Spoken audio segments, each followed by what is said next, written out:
ഈ ഒരു ചൂടത്ത് തണുത്തത് എന്ത് കിട്ടിയാലും കുടിക്കുന്നുള്ളൊരു അവസ്ഥ ആണല്ലോ എല്ലാവർക്കും.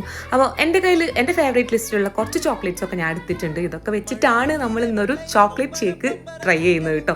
അപ്പോൾ നിങ്ങളെ കയ്യിൽ ചോക്ലേറ്റ്സ് ഒക്കെ ഉണ്ടെങ്കിൽ നിങ്ങൾക്കും ട്രൈ ചെയ്ത് നോക്കാം. എവിടെ അല്ലേ മിഠായി കിട്ടി ആ സ്പോട്ട് തന്നെ നമ്മൾ കഴിച്ചു തീർക്കുക. അപ്പോൾ ഇത് കുറച്ച് ബാലൻസ് ഉള്ളതിനോണ്ട് ഏതായാലും ഞാനൊന്ന് ട്രൈ ചെയ്ത് നോക്കുകയാണ്. അപ്പോൾ നല്ല തണുത്ത പാലിതാ ഇഷ്ടപ്പെട്ട ചോക്ലേറ്റ്സ് ഒക്കെ ഇട്ട് കൊടുത്തിട്ട് നിങ്ങൾക്ക് ഒഴിച്ചു കൊടുക്കാം കേട്ടോ. കട്ടപ്പാലാണെങ്കിൽ ഒന്നുകൂടെ ബെറ്ററാണ്. മധുരം ഓവർ അങ്ങോട്ട് ചേർക്കണ്ട, കാരണം ചോക്ലേറ്റ്സ് ഓൾറെഡി നല്ല മധുരമുള്ള സാധനമല്ലേ. ഇനി ഞാൻ കുറച്ച് ഭംഗിക്ക് വേണ്ടിയിട്ട് കുറച്ച് ചോക്ലേറ്റ് സിറപ്പ് ഇതാ സെർവ് ചെയ്യുന്ന ഗ്ലാസ്സിലേക്ക് ഒഴിച്ചെടുക്കുന്നുണ്ട് കേട്ടോ. ഇതൊന്നും വേണ്ട ആവശ്യമൊന്നുമില്ല, കുറച്ചൊരു ഭംഗിക്ക് കിടക്കട്ടെ എന്ന് കരുതിയിട്ടാണ്.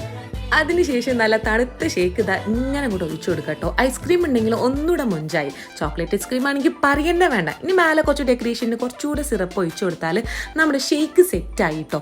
അപ്പോൾ എന്തായാലും ചൂടൊക്കെ അതിനോണ്ട് ചോക്ലേറ്റ്സ് ഒക്കെ ഉണ്ടെങ്കിൽ നിങ്ങൾ ട്രൈ ചെയ്ത് നോക്കിക്കോളി. സംഭവം കിഡിലും ടേസ്റ്റ് ആണ് കേട്ടോ. എന്തായാലും പേജ് ഇഷ്ടമായ ഫോളോ ചെയ്യാൻ മറക്കല്ലേ. നെക്സ്റ്റ് ഒരു വീഡിയോയിൽ കാണാം. ബൈ.